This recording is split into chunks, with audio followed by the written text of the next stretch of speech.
নন্দীগ্রামের এতগুলো মানুষকে হত্যা করা হলো এবং 34 বছরের বাম শাসনকে উচ্ছেদ করে দেওয়া হলো এবং তারা এটাকে এবং অনেকে এটাকে সাকসেস হিসাবে দেখছেন। বামপন্থীরা এখানে পশ্চিমবঙ্গের মাটিতে চূড়ান্ত ব্যর্থ। তাদের নিজেদের কন্দল, তারা নিজেদের যে অহংকার বোধহয় এখনো তাদের যায়। নমস্কার, রায় বাংলায় আপনাদের স্বাগত।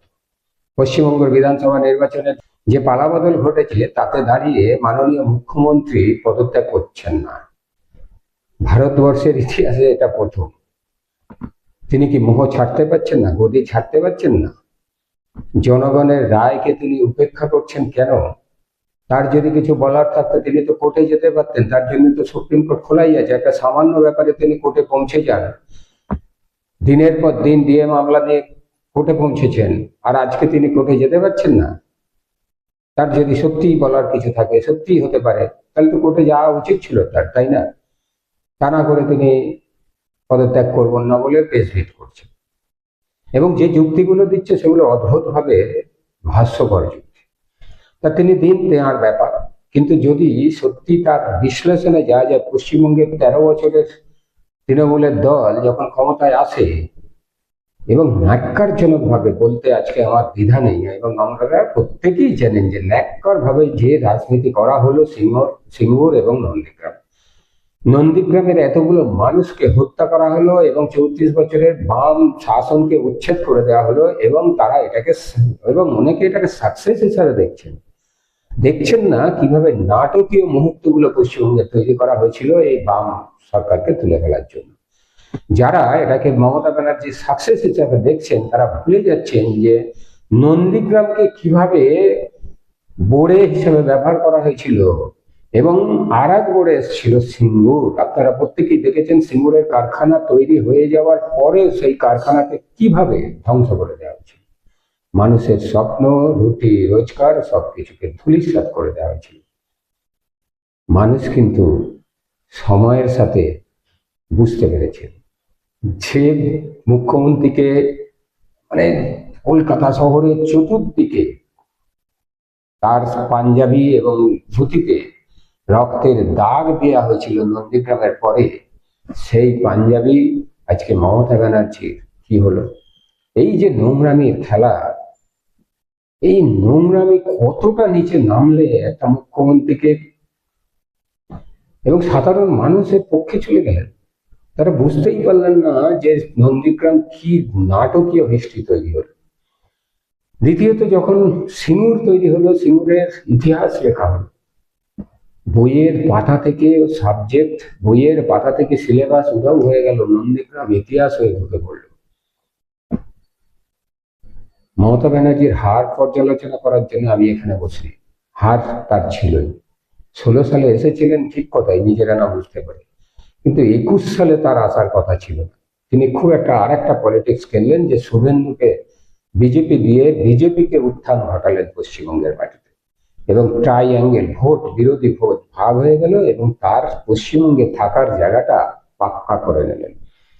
পশ্চিমবঙ্গে থাকার জায়গাটা তিনি পাকা করে ফেলেছিলেন বিজেপির উত্থান করে, কিন্তু তার কার্যকলাপ, প্রতিনিয়ত কার্যকলাপ, মহিলাদের অসম্মান করা, মহিলাদের নানা রকম কটূক্তি করা, কখনো তাকে পয়সা দিয়ে তার হিসাব করা, তার ইজ্জতের সম্মানকে তার পয়সা দিয়ে মেকআপ করা, নানাভাবে করতে চেয়েছে। যেখানে সারা বাংলা, সারা ভারতবর্ষ অভয়ার মতো আন্দোলনের ইতিহাস তৈরি করলো, সেই অভয়ার আন্দোলন চাপা পড়ে গেল এবং সিবিআই সেই তদন্ত করলেন, তদন্তের কিছুই করলেন না। কেন করলেন না কেউ জানি না। আজকে বিজেপি এসে কি সেই তদন্ত করবে? আমরা সেই দিকে অবশ্যই তাকিয়ে থাকবো। কিন্তু যেটা বলার বিজেপির কাছে তো পুরো অপশন ছিল, সিবিআই তাদের হাতে ছিল, সেই সিবিআই বিচারই করলেন না, মানে কোর্টে প্রডিউসই করলেন না। যারা যদি সত্যি তারা করতে পারতেন এটা, বাংলার রায় বিজেপির পক্ষেই যেত, আরো আগে করলেন না। বিজেপি যে কারণে মসনদে এসছেন জানি না মানুষ কিভাবে দেখেছেন। মমতা ব্যানার্জির এই অত্যাচারের বিরুদ্ধে বামপন্থীরা সেভাবে নিজেদের সামনে আনতেই পারেনি। বামপন্থীদের উপর মানুষ ভরসা করতে পারেনি। এটা বামপন্থীদের নয়, সারা পশ্চিমবঙ্গের নয়, সারা ভারতবর্ষের মানুষের পক্ষে দুঃখের একটা কালো দিনও দুঃখের দিনও বটে।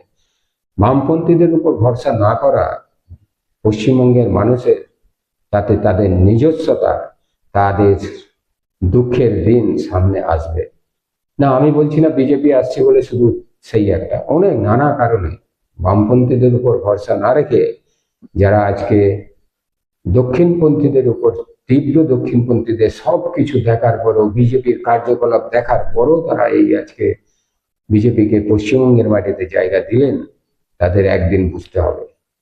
আমি কি বিজেপির বিরুদ্ধে বিষোদগার করছি? না, বিজেপির যে সারা ভারতের কার্যকলাপ, বিভিন্ন রাজ্যগুলোর দিকে তাকালে যে বোঝা যায় যে কার্যকলাপ, তাতে দাঁড়িয়ে তাদের এই পস্তাতে হবে। আমি তাহলে মানুষ কোথায় যাবে? বামপন্থীদের উপর ভরসা নেই, স্থিতিবিরক্ত মমতা ব্যানার্জির উপরে, স্বাভাবিক জানিও বিজেপির উপরে সেই ভরসা বাধ্য হয়ে তারা করেছে। এরকম নয় যে তারা খুব, আমি বিভিন্ন জনের সাথে কথা বলে দেখেছি, মানে তারা বাধ্য হয়ে বিজেপিকে নিয়ে এসছেন, যে কিছু করার নেই, হাতে নেই। এত মমতা ব্যানার্জির অসংলগ্ন কথাবার্তা, মানুষকে প্রতিনিয়ত অসম্মান করা, তারা বাধ্য হয়ে বিজেপিকে নিয়ে এসছে। আর বামপন্থীরা এখানে পশ্চিমবঙ্গের মাটিতে চূড়ান্ত ব্যর্থ। তাদের নিজেদের কন্দল, তারা নিজেদের যে অহংকার বোধহয় এখনো তাদের চায়নি, সেই জন্যই তারা ব্যর্থ।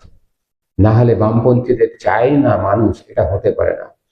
সারা পৃথিবীতে যখন বামপন্থার উত্থান ঘটছে, সেখানে পশ্চিমবঙ্গের মাটিতে বামপন্থার ডিমলিশ হয়ে যাচ্ছে। মানুষ পছন্দ করছে না বামপন্থা পছন্দ করে না এরকম নয়, কিন্তু পশ্চিমবঙ্গের মাটিতে বামপন্থীদের কার্যকলাপ পছন্দ করছে না, এটা বুঝতে হবে। বামপন্থা সারা পৃথিবীতে আলোচনা হচ্ছে, সারা পৃথিবীতে আগাচ্ছে, এই মুহূর্তে দাঁড়িয়ে পশ্চিমবঙ্গে সেই জায়গায় কেন পিছাচ্ছে? কারণ তাদের নেতাদের বুঝতে হবে যে তাদের মানুষ বর্জন করছে, তাদের কার্যকলাপে বর্জন করছে, বামপন্থাকে বর্জন করছে না। তাদের নেতারা যে সাময়িক কার্যকলাপ করছেন, সেই নেতাদের চুলচেরা বিশ্লেষণ করার দরকার আছে। সেই নেতাদের কার্যকলাপ মানুষ নিতে পারছে না, তাদের উপর ভরসা রাখতে পারছে না, এটা বুঝতে হবে।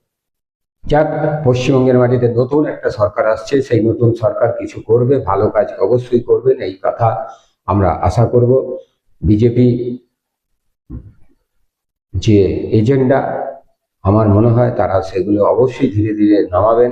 প্রতি রাজ্যে নামিয়েছেন, পশ্চিমবঙ্গ ধোয়া তুলসী পাতা নয়, পশ্চিমবঙ্গতে তারা তাদের সেই এজেন্ডা নামাবেন।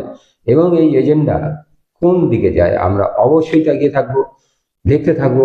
বিজেপি আর 5টা রাজ্যে যা যা করছেন, পশ্চিমবঙ্গকে আলাদা হিসাবে দেখার কোনো প্রশ্ন নেই। এটা যারা আজকে বিজেপিকে ভোট দিয়ে নিয়ে এসছেন, তারাও একটু মাথায় রাখবেন।